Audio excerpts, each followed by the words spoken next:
OCA പ്ലേയേഴ്സുമായി ബന്ധപ്പെട്ടിട്ടുള്ള ഒരു കാര്യമാണ് നമ്മൾ ഈ ഒരു വീഡിയോയിൽ സംസാരിക്കാനായിട്ട് ഉദ്ദേശിക്കുന്നത്. നമ്മൾ OCA പ്ലേയേഴ്സുമായിട്ട് പല വീഡിയോസ് ചെയ്ത് കഴിഞ്ഞു. അപ്പം അതിൻ്റെ ഒരു പ്രധാനപ്പെട്ട അപ്ഡേറ്റ് വരുമ്പോൾ ഉറപ്പായിട്ടും അതിനെപ്പറ്റി സംസാരിക്കണമല്ലോ. അപ്പം നമുക്കറിയാം, ആദ്യം ഇപ്പോൾ OCA പ്ലേയേഴ്സ് എന്നുള്ളത് ആദ്യം നമ്മുടെ ഫാൻസിൻ്റെ ഇടയിൽ നിരന്തരം ചർച്ച ചെയ്യപ്പെട്ടിട്ടൊരു കാര്യമാണ്. പിന്നീട് ഇപ്പം ഈ വർഷം ഒരു ഓഗസ്റ്റ് മാസത്തിലോ മറ്റോ ആണെന്ന് തോന്നുന്നു, ഇപ്പോൾ OCA പ്ലേയേഴ്സിനെ കുറച്ച് പ്ലേയേഴ്സിനെ സെലക്ട് ചെയ്യുക എന്നുള്ള രീതിയിൽ ഒരു കമ്മിറ്റി രൂപീകരിച്ചു എന്നൊക്കെയുള്ള തരത്തിലുള്ള വാർത്തകൾ വന്നിരുന്നു. ഇപ്പം ലേറ്റസ്റ്റ് ആയിട്ട് ഇതിന് വേണ്ടിയിട്ടുള്ളൊരു മൂവ് നടത്താൻ പോകുന്നു.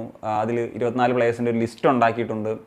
അതിൽ യാന്തന്തയം അല്ലെങ്കിൽ ഡാനി ബാത്തിനെയും പോലെയുള്ള താരങ്ങളൊക്കെ ഉണ്ട് എന്നുള്ളത്. അതിലും ഇപ്പോൾ ലേറ്റസ്റ്റ് ആയിട്ട് വരുന്നൊരു കാര്യം എന്ന് വെച്ച് കഴിഞ്ഞാൽ AFF നിരന്തരം ഈ OCA പ്ലേയേഴ്സിനെ കളിപ്പിക്കുക എന്നുള്ളൊരു ലക്ഷ്യവുമായി ബന്ധപ്പെട്ട് ഗവൺമെൻറ്റിനെ സമീപിക്കുന്നുണ്ട്, ഒരു അപ്രൂവൽ കിട്ടാൻ എന്നുള്ള തരത്തിലാണ്. നമുക്കറിയാലോ, ഇന്ത്യയിൽ ഡുവൽ സിറ്റിസൺഷിപ്പ് എന്ന് പറയുന്നൊരു പരിപാടി നടക്കില്ല. അതുകൊണ്ടാണ് ഈ ഒരു കാര്യം ഇത്രയും നീണ്ടുപോയത് എന്നുള്ളത്. പക്ഷേ ഈ OCA കാർഡ് എന്ന് പറയുന്നൊരു സെറ്റപ്പ് ഉണ്ടല്ലോ, ഇത് യൂട്ടിലൈസ് ചെയ്യുക എന്നുള്ളതാണ് ഇപ്പോൾ AFF ഒരു ശ്രമം നടത്തുന്നത്. അതായത് OCA കാർഡുള്ള പ്ലേയേഴ്സിനെ, ഫുട്ബോളേഴ്സിനെ നാഷണൽ ടീമിന് വേണ്ടി റെപ്രസെൻറ്റ് ചെയ്യാമെന്നുള്ള ഒരു പദ്ധതി പ്ലാൻ ചെയ്യുന്നു. അതിന് വേണ്ടിയിട്ടാണ് ഇപ്പം ഗവൺമെൻറ്റിന് നിരന്തരം അപ്രോച്ച് ചെയ്യുന്നത് എന്നുള്ളതാണ്. അപ്പം ഈ ഒരു കാര്യത്തിൽ ഗവൺമെൻറ് അപ്രൂവ് ചെയ്ത് കഴിഞ്ഞാൽ 6-8 മാസം വരെ വേണ്ടി വരും ഇതിൻ്റെ പ്രോസസ്സ്. ഇങ്ങനെയുള്ളൊരു അപ്ഡേറ്റ് ആണ് ഏറ്റവും പ്രധാനമായിട്ടും വന്നിട്ടുള്ളത്. പിന്നെ മറ്റൊരു ഫാക്ടർ ഇതിലും കൂടി ചേർത്ത് പറയേണ്ടതുണ്ട്. ഇപ്പം ഈ ടെന്നീസ് ഫെഡറേഷൻ ഉണ്ട്, അതായത് AITA, ഇവരും നിരന്തരം കുറേ നാളുകളായിട്ട് ഈ പറഞ്ഞ പോലെ OCA പ്ലേയേഴ്സിനെ കളിപ്പിക്കാനായിട്ടുള്ള ശ്രമങ്ങളൊക്കെ നടത്തിയിരുന്നു.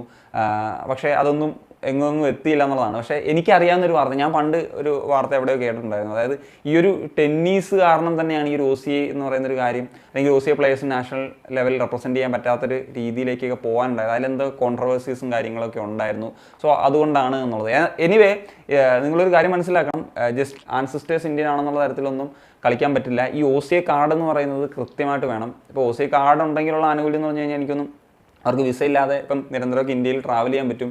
അല്ലെങ്കിൽ അവർക്ക് എനിക്കൊന്നും ഇവിടെ പ്രോപ്പർട്ടീസ് വാങ്ങാൻ കഴിയും, അവരുടെ കുട്ടികളെ വേണമെങ്കിൽ ഇവിടെ പഠിപ്പിക്കാൻ കഴിയും. അങ്ങനെയൊക്കെ എന്തൊക്കെയോ കാര്യങ്ങളാണ് ഈ ഒരു OCA കാർഡ്സിൻ്റെ ഒരു ബെനിഫിറ്റ് എന്ന് പറയുന്നത്. അതിനോടൊപ്പം തന്നെ ഈ ഒരു ബെനിഫിറ്റ്, അതായത് നാഷണൽ ടീമിനൊക്കെ വേണ്ടി കളിക്കുക എന്നുള്ളൊരു ബെനിഫിറ്റും കൂടി ഉണ്ടെങ്കിൽ ഉറപ്പായിട്ടും ഒരു വലിയ നേട്ടം തന്നെയായിരിക്കും. ഞാൻ മുമ്പും പറഞ്ഞിരുന്നു, എല്ലാ പ്ലേയേഴ്സിനെയും കളിപ്പിക്കണമെന്നല്ല, അറ്റ്ലീസ്റ്റ് ടോപ്പ് ലെവലിൽ കളിക്കുന്നത് ഇപ്പോൾ ഈ യാന്താന്തയോ അല്ലെങ്കിൽ ഡാനി ബാത്തിൻ ഇങ്ങനെയൊക്കെയുള്ള പ്ലേയേഴ്സും നമ്മുടെ നാഷണൽ ടീമിലെ പ്ലേയേഴ്സും ഒക്കെ ആയിട്ട് പോയി കഴിഞ്ഞാൽ അത് ഒരു വലിയ മാസീവ് ചേഞ്ച് തന്നെ നാഷണൽ ടീമിൽ ഉണ്ടാക്കുക എന്നുള്ളതാണ്. പിന്നെ നമ്മളിപ്പം ഒളിമ്പിക്സിന് വേണ്ടി ശക്തമായിട്ടുള്ള ശ്രമങ്ങൾ നടക്കുന്നുണ്ട് എന്നുള്ള കാര്യം നിങ്ങൾ ഒരുപക്ഷെ അറിഞ്ഞിട്ടുണ്ടാകും. അതുമായി ബന്ധപ്പെട്ട് അഹമ്മദാബാദിൽ സ്റ്റേഡിയവും കാര്യങ്ങളൊക്കെ വരുന്നുണ്ട്. വലിയ ബിഗ് സ്റ്റേഡിയം അവർ പണിയാൻ പോകുന്നു, 50,000 കപ്പാസിറ്റിയുള്ള അത്ലറ്റിക് സ്റ്റേഡിയം ഒക്കെ വരുന്നു എന്നുള്ളത് നിങ്ങൾ അറിഞ്ഞാൽ. അപ്പം ഇതുമായി ബന്ധപ്പെട്ട് ഇപ്പം ഒളിമ്പിക്സ് ഒരു ഹോസ്റ്റിംഗ് എന്നുള്ള നിലയിൽ വരുമ്പോഴത്തേക്കും അവിടുത്തെ പെർഫോമൻസും കൂടി ഇമ്പോർട്ടൻ്റ് ആണ്. അപ്പം ഈ ഒരു നിലയിൽ ഈ ഒരു കാര്യത്തിനൊരു ഇളവ് കൊണ്ടുവരുമോ എന്നുള്ളതാണ് നോക്കേണ്ടത്. 2036 മറ്റോ ഒളിമ്പിക്സ് ആണ് നോക്കുന്നത്, 36 32 ഓക്കെ.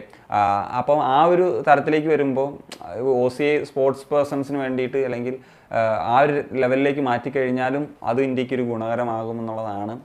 പക്ഷേ ഇതിപ്പം ഫുട്ബോളിന് വേണ്ടിയുള്ള ശ്രമങ്ങളാണ് നടത്തുന്നത്. എല്ലാ സ്പോർട്സിലും അത് എത്രത്തോളം പോസിബിൾ ആകുമെന്നുള്ളത് എനിക്കറിയത്തില്ല. ആത്ലറ്റ്സും കാര്യങ്ങളിലേക്ക് വരുമ്പോൾ അത് എത്രത്തോളം പോസിബിൾ ആകുമെന്നുള്ളത് അറിയത്തില്ല. പക്ഷേ ഈ പറഞ്ഞ AFF ഇതിനു വേണ്ടി ശക്തമായിട്ടുള്ള ശ്രമങ്ങൾ നടത്തുന്നു, നിരന്തരം ഗവൺമെൻറ്റിനെ ബന്ധപ്പെടുന്നു എന്നുള്ളതാണ് ഇതിൽ ഏറ്റവും ഹാപ്പി ആയിട്ടുള്ള ന്യൂസ്. പലരും ചോദിച്ചിരുന്നു AFC ഏഷ്യൻ കപ്പിലൊക്കെ കളിപ്പിക്കാം, അതെന്തായാലും നടക്കത്തില്ല. അതുകൊണ്ടാണ് ഞാൻ പറഞ്ഞത് ഇത് അപ്രൂവ് ആയാലും 6 മുതൽ 8 മാസം വരെയുള്ള ഒരു ടൈമിംഗ് എടുക്കും എന്നുള്ളത്. അപ്പോൾ ദാറ്റ്സ് ഇറ്റ് ഗൈസ്. അപ്പോൾ ഇതൊക്കെയാണ് ഒരു വീഡിയോയിൽ പറയാൻ ഉദ്ദേശിച്ചത്. അപ്പോൾ നിങ്ങളുടെ ഒപ്പീനിയൻസ് വെച്ചാൽ മുസ്ലിം